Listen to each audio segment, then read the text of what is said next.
mestrado. Então, estava naquele momento que eu precisava de descanso. E aí chegou um belo dia que eu disse, nossa, já descansei demais, agora eu preciso fazer alguma coisa, né? E encontrei a Cristina Loyola, que foi com quem eu trabalhei à época dos leitos de psiquiatria do Hospital Geral.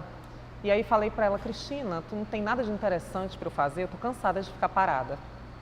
E aí ela, nossa, me pediram hoje um nome, uma indicação de uma pessoa para coordenar um projeto que eu acho que tu vais adorar, é a tua cara. Eu vou confirmar e te ligo. E aí ela me ligou. E quando ela me falou da proposta, assim, realmente me encantou. Porque essa é uma questão que eu já trago há muito tempo. Por quê? Porque era uma formação que não era uma formação que ficaria com pessoas que são de nível superior e que não se aproximam das realidades. Era uma formação, uma proposta que realmente me encantava, porque ali eram os agentes comunitários de saúde. Era a possibilidade de você trabalhar uma intervenção breve com aquelas pessoas que estão lá naquelas casas, vivenciando os momentos de crise, vivenciando os momentos de sofrimento.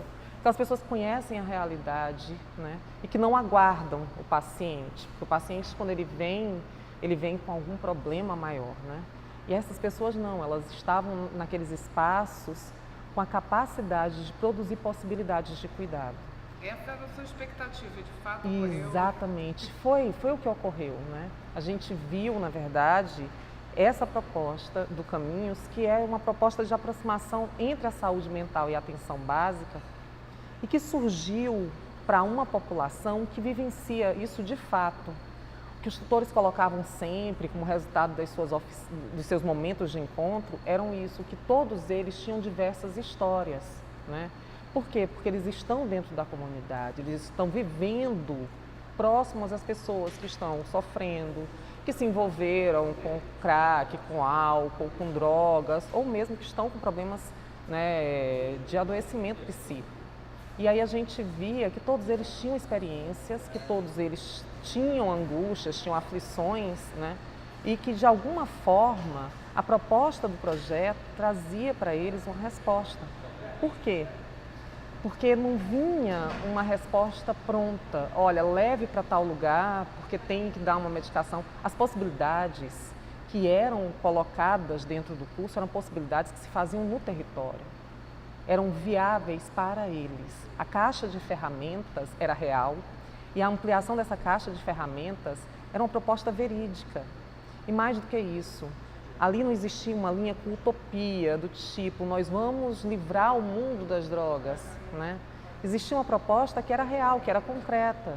O que você pode fazer, né? Enquanto agente comunitário de saúde, enquanto técnico de enfermagem da atenção básica, quais são as tuas possibilidades dentro da tua realidade, dentro do teu contexto? Quais são as tuas possibilidades de acolhimento, né? Isso era o que estava acontecendo. Então, o que a gente tinha era sempre, no depoimento dos tutores, né, de uma transformação no contexto tanto dos alunos quanto dos próprios tutores, né? Porque isso é muito importante. Os tutores que se aproximaram desse processo, muitos eram da atenção básica.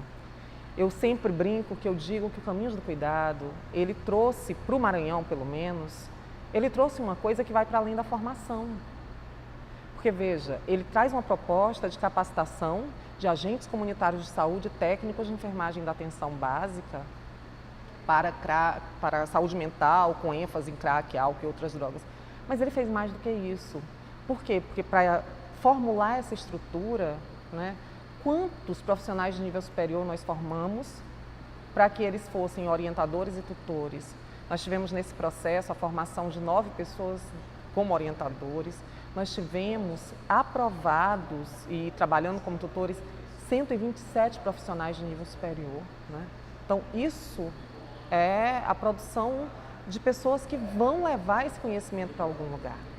Fora dos agentes comunitários de saúde, fora os técnicos de enfermagem, a gente levou a saúde mental para dentro da escola técnica do SUS. Quando a gente via que em todas as formações de nível técnico, esse era um conteúdo que não era tão valorizado e a gente mostrou para eles a importância disso, né? A gente chegou lá e sensibilizou, e eu acho que mais do que isso, eu acho que a gente produziu espaços de reflexão sobre abordagens que são possíveis.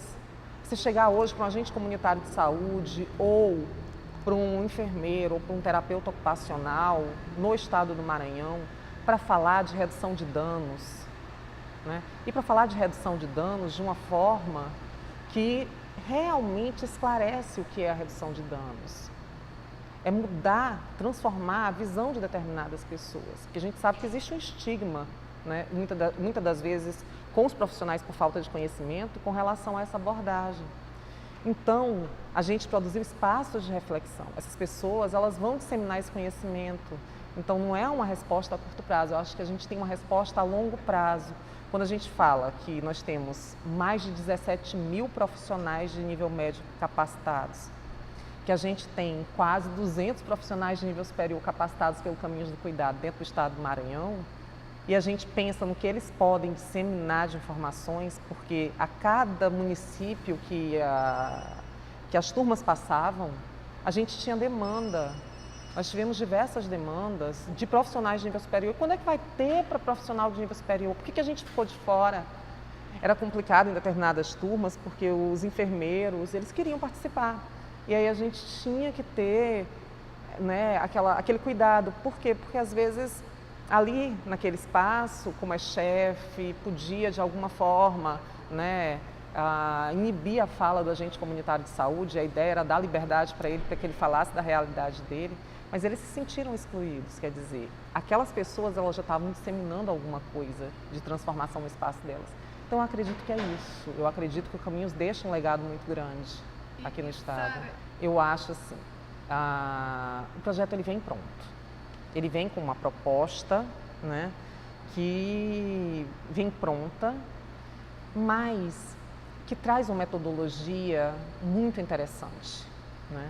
Ele traz uma metodologia que realmente possibilita a participação do aluno. Não é um material no modelo de uma apostila que você vai ler para entender alguma coisa e um professor que vai dar aula. Eu não estou dizendo que a Escola Técnica do SUS não trabalha com a problematização. Eu acredito que eles trabalham. Mas eu acho que, embora existam algumas críticas com essa história do modelo que já veio pronto, né, eu acho que realmente poderia ter sido feito em parceria com as próprias escolas técnicas do SUS, já que existia, né, essa proposta de que elas tocassem o projeto, mas eu acho que ele trouxe uma proposta diferente. Eu acho que ele trouxe uma proposta que, inclusive, favorece ao amadurecimento da escola, né, em termos dessa pedagogia da problematização. A forma como o projeto ele vem, né, ele não... Embora algumas pessoas tenham dito inicialmente, quando elas participavam e vivenciavam mesmo a formação, ou elas iam capacitar, elas viam. É um modelo que vem pronto, mas é um modelo que permite muita liberdade para o tutor. Ele, na verdade, ele não limita, ele orienta, né? E aí não existe essa coisa de que o tutor não possa fazer alguma coisa. Pelo contrário, permite, dá liberdade. Então, eu acho que é diferente, eu acho que é uma proposta interessante, porque ela traz dentro de um espaço de tempo a capacidade de você trabalhar aqueles conteúdos de uma maneira muito dinâmica, né? E numa maneira dinâmica onde são aproveitadas as realidades, ou seja, existe um retorno, existe um momento presencial, existe um momento de dispersão, e essa dispersão ela é utilizada e aproveitada nos momentos presenciais. E quando a gente fala desse mundo que é o Maranhão, que a gente tem essas distâncias, né? A gente vence muita coisa em termos mesmo de conteúdo programático, com esses momentos de dispersão, esse aproveitamento já amarrado no conteúdo do programa. Então eu acho que foi muito interessante. Existe uma diferença, mas uma diferença que é interessante e que eu acredito que vai ser aproveitada pela escola, porque muitos dos que hoje fazem parte da equipe da escola, né, dentro da escola mesmo, como apoio matricial, como coordenador pedagógico, eles foram tutores do projeto e muitos dos professores da escola também fizeram parte desse processo seletivo e também se formaram como tutores. Então eu acho que de qualquer forma já deixa, né, uma maneira de trabalhar bem interessante. eu acho que a gente realmente precisava ter amadurecido um pouco mais. Eu senti muita dificuldade com relação aos orientadores, né? Por quê? Porque o que eu senti foi que o projeto ele foi pensado para dar liberdade aos orientadores, mas contando com um retorno, uma responsabilidade por parte desses orientadores que nem sempre era presente. A própria plataforma, né, a Comunidade de Práticas, é uma plataforma que é questionada por todos eles, que não incentiva, que não dá retorno, enfim. Mas eu acho que a forma como foi conduzido esse processo de utilização da plataforma, né, de como foi conduzido esse processo de retorno do orientador, de apoio no sentido de um apoio ao processo, porque eu acredito que o pedagógico ele deu sempre muito apoio ao orientador, ao tutor, no que fosse necessário, inclusive a coordenação, mas com relação ao apoio no processo, porque a gente sabe que aquele processo ele precisava acontecer. Então veja, eu enquanto coordenadora estadual, eu não tinha acesso a tudo que acontecia na comunidade de práticas, até porque eles precisavam ter liberdade. Mas quem tinha acesso não fazia aquele trabalho de verificar se aquele orientador estava entrando, se ele estava dando retorno, né? E existe uma particularidade também aqui no nosso estado, que foi o fato de que eu assumi a coordenação quando já tinha uma costura de uma outra coordenadora durante alguns meses. Nós não tínhamos nenhuma turma, mas já tinha existido uma outra coordenadora em um outro momento, e aí foi quando eu entrei. E eu demorei muito a ter acesso à comunidade de práticas, né? Mas eu tinha muitas queixas dos tutores de solicitações sem retorno, sabe? De dúvidas sem retorno, de falta de retorno desse orientador. E aí eu acho que nesse ponto o pedagógico ele teria que ser bem mais amarrado. O mínimo de participações que o orientador tem que ter, quantas vezes no mínimo ele tem que entrar por semana, qual é o mínimo de participação, né? Qual é o mínimo de retorno, estabelecer. Por quê? Porque o orientador ele não tinha nada que dissesse o mínimo que ele tinha que fazer. E aí acabava que a coordenação estadual é que tinha que orientar os tutores. Olha, vai começar a aula, mas eu não sei isso, eu não sei aquilo, e a gente ia dando todas as orientações em cima do que a gente sabia, coisa que não era o nosso papel, era o papel do orientador. Não tenho o que me queixar. Como eu te disse, eu acho assim que com relação ao pedagógico, não teve uma vez que eu tivesse alguma solicitação que eles não me dessem atenção, né? Com relação ao macro, eu tive 2 macros nesse meio tempo. Eu iniciei com o macro, que foi o Felipe, e ele foi maravilhoso no meu momento de entrada no projeto. Ele me ensinou o que eu precisava saber, ele me orientou, ele me explicou, me fundamentou para que eu pudesse caminhar. E depois entrou o Pedro, né? Nós tivemos um tempo que ficamos sem o macro, mas aí entra o Pedro, que também era uma pessoa extremamente acessível, né? Muito acessível e que saía do convencional, porque imagina, a gente começou, eu entrei em abril, portanto a nossa primeira turma foi em maio. Nós tínhamos mais de 17 mil pessoas para formar até dezembro. E assim, num estado que são 217 municípios, e para você ter uma ideia, existem municípios que a distância da capital para esse município, ela ultrapassa 1.000 quilômetros. Uma extensão territorial muito grande. Existem locais que o acesso é de barco, ou de lancha, ou de carro com tração. Um acesso péssimo, né? Se a gente fosse ficar no convencional, a gente não tinha dado conta dessa meta. Que tecnologia social você utilizou? Viu? Nós trabalhávamos nos fins de semana, a feriado, o tempo todo a gente se comunicando, se tinha um atraso para sair ajuda de custo de um tutor, né? Eu adiantava do meu dinheiro, Pedro mandava do dele, para a gente não adiar essa viagem, não cancelar aquela turma. Entramos em negociação com a infra, né? Muitas das vezes a turma iniciava sem que o processo tivesse chegado na primeira fila, só com um compromisso que a gente conseguia costurar com o fornecedor da alimentação, para que ele fornecesse e recebesse depois. O tutor ia com o compromisso de que ele sabia que ia ter atraso. Mas assim, o que eu estou tentando te dizer é que tanto com o pessoal da infra, quanto com o pessoal da macro, eles sempre foram muito solícitos, eles sempre entenderam as nossas dificuldades. A infra mandou 100 kits de material adiantados para que a gente pudesse vencer a questão de que eles despachavam material, eram 30 dias úteis para chegar aqui e isso ainda furava. Então, se eles não tivessem feito isso, para a gente ter o material antecipadamente, para estar encaminhando para os municípios, a gente não tinha dado conta, né? Quantas vezes a gente fez esse acordo e era o Pedro tentando com o pessoal da infra, né, que a gente começasse a turma independente, né, da primeira fila já ter contratado o pessoal da alimentação. Então, assim, foram costuras que saíam do convencional.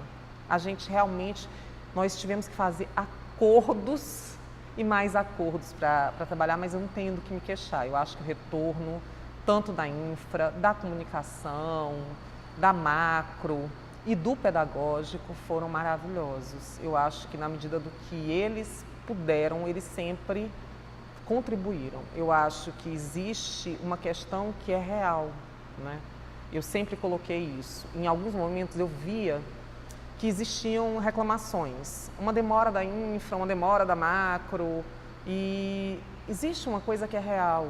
Se nós estávamos sobrecarregados com um estado, com 217 municípios, essas equipes elas estavam com o Brasil inteiro, né? Então é preciso compreender. Eu sei que em determinados momentos eu pedi suporte, né? E esse suporte às vezes demorou, mas era natural. Não existia só o Maranhão.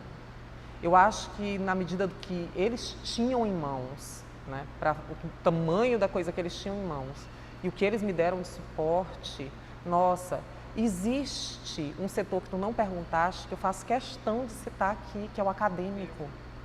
Gente, não existe descrição possível para o acolhimento que o acadêmico dava a todas as demandas. Na figura do Lucas, mais especificamente, sabe, foi incrível. Eu sempre disse para ele que era assim uma pessoa que estava o tempo todo disponível para responder a todas as nossas demandas. A Marielle também, sabe assim, eles sempre foram muito solícitos e viabilizaram muita coisa, porque muita coisa que a gente tinha de dificuldade, a pronta resposta deles, sabe, e eles tinham também uma demanda enorme, eu sei disso, mas essa pronta resposta foi assim fundamental para que a gente conseguisse alcançar a meta. Chegamos a fazer 3 reuniões com um grupo colegiado. Nós convidamos participantes da gestão estadual, da gestão municipal, nós convidamos também os representantes dos agentes comunitários de saúde, da Federação dos Agentes Comunitários de Saúde, e convidamos também tutores e orientadores para fazer parte desse grupo. E tivemos 3 momentos de encontro, né? Agora com pouca receptividade, a gente convidava, poucos compareciam. Os que compareceram, inclusive nós tivemos a presença do Marco, do DEGES, durante esses encontros, e do Pedro, da Macro, mas assim, nesses momentos, das pessoas que compareceram, surgiram discussões interessantes. Alguns, como o Estado, a gente teve um retorno muito bom, né? A Coordenação de Saúde Mental do Estado, que estava dentro do colegiado, mostrou uma aproximação muito boa, que permitiu que a gente tivesse essa capilaridade para conseguir comunicação com todos. Mas assim, eu achei que foi interessante. A Secretaria de Saúde do Estado, inclusive, nos facilitou em 2 momentos. Não só pela presença da Coordenação de Saúde Mental dentro do colegiado, que ajudou a gente na comunicação com algumas pessoas, na interlocução com alguns possíveis tutores, porque eles tinham feito uma formação em saúde mental, mas eles tiveram um curso, uma capacitação para os secretários de saúde. E eles trouxeram todos os secretários de saúde para a capital do estado e nesse momento abriram um espaço para a gente. Então, pelo menos nesse momento, nós conseguimos apresentar o projeto para a grande maioria dos secretários de saúde, sensibilizar. Todos eles, à época, assinaram documentos pactuando com a gente que tinham interesse, e, enfim. Só que no retorno da documentação surgiam novamente os problemas, né? O interesse existia, mas quando a gente pedia o nome dos agentes comunitários de saúde, o local que pode fornecer alimentação, né? Aí a gente acabava tendo alguns problemas, mas foram apoios que foram interessantes. Duas coisas. Uma foi porque a escola tem um apoio matricial, que é um grupo que viaja, que vai para os municípios e que eles iam e tentavam. Primeiro nós fizemos um kit pactuação, ou seja, como a gente percebeu que em muitos lugares os fornecedores de alimentação eram pequenas empresas caseiras, sem CNPJ, sem muita opção, sem variedade, nós montamos o cardápio mínimo que a gente queria, com 3 opções, né? E aí a gente mandava para que eles vissem o que a gente precisava, para que eles fizessem um orçamento em determinados casos, quando não dava para eles mandarem, aí eles já levavam isso pronto. Um documento que ia para o gestor para que ele assinasse, se responsabilizando inclusive de liberar os agentes comunitários de saúde, garantir o deslocamento, garantir um local para as aulas, né? Além disso, um documento que eles levavam para já colher os dados dos agentes comunitários de saúde, porque quando a gente espera que eles mandem, esse retorno não volta, então já está viajando, já está lá, então já pega todos os dados, então a gente já tinha isso, já tinha toda a listinha que era preenchida e que vinha para a gente, né? E quando eles voltavam dessas viagens, geralmente eles já estavam com toda a documentação para que a gente realmente abrisse as turmas. Então isso foi muito bom. E a outra coisa foi realmente a questão do telefone, porque nos casos em que isso não acontecia, que não era possível, porque eles não tinham naquele momento a lista dos agentes comunitários de saúde, né? Aí veio a questão de ligar e insistir realmente. O celular foi um instrumento importante. Foi um instrumento muito importante, até porque, é como eu te digo, a gente entrava em acordos que extrapolavam, às vezes, né? O próprio Pedro, eu pedia, Pedro, estou tendo problema com esse gestor, liga, te apresenta como coordenador macro regional do projeto, porque talvez, tu dizendo que tu és de fora, isso tem algum êxito e funcionava. Aí ele ligava e depois os documentos chegavam, né? Mas a gente sempre fez isso. A gente ia sempre com controle, porque como é muito grande o estado, era sempre com a planilha de controle. E aí nesse caso, eu tenho que também dizer que assim, era um projeto muito grande. Não tinha como eu dar conta na coordenação sozinha. E eu dividi a coordenação extraoficialmente, né? Com a Amanda Namíbia, que também é outra enfermeira, que é da escola, né? Ela trabalha na escola como coordenadora de uma formação, e a gente acabou dividindo, a formação dela estava parada temporariamente, e nós acabamos dividindo essa coordenação, né? E aí ela era quem mais ficava no telefone, né? E aí era essa planilhazinha manual em que eu e ela, a cada município que a gente conseguia fechar, a gente ia realmente riscando e conferindo quantos ainda faltavam. E aí era o apoio da equipe do apoio matricial, os apoios que vieram pelo projeto para a escola, a Amanda, o Pedro, e fomos assim nessas costuras pequenas e conseguimos. Primeiro, né, eu acho que fica a questão de que é possível a gente vencer uma barreira. Eu acho que isso fica para a escola. A escola tem alguns cursos, algumas formações, né, que já vem tentando vencer essa questão do espaço geográfico no Maranhão, e que nós conseguimos isso com a união de esforços de todos para alcançar uma meta. Eu acho que isso é muito interessante, porque não foi fácil chegar, nós temos 217 municípios e nós chegamos a 216. E esse único município que não participou foi porque o gestor realmente, o Pedro ligou para ele, o Daniel do DEGES ligou para ele, a gente ligou, todo mundo ligou, nós pedimos para o pessoal da Secretaria de Saúde do Estado ligar e ele disse que não tinha interesse mesmo, e enfim, a gente entende. Mas, assim, quando a gente une os esforços, tudo é possível. E a outra coisa que é muito importante, eu acho que é o principal legado do Caminhos do Cuidado, que saúde mental não é algo que a gente faz em instituições. Saúde mental se produz no território. Saúde mental é algo que é produzido no território, né? Falar de saúde mental apresentando instituições, medicações e formas de tratamento, isso é para um segundo plano. Porque antes da gente produzir isso, a gente tem que ver as possibilidades no território de se produzir saúde mental.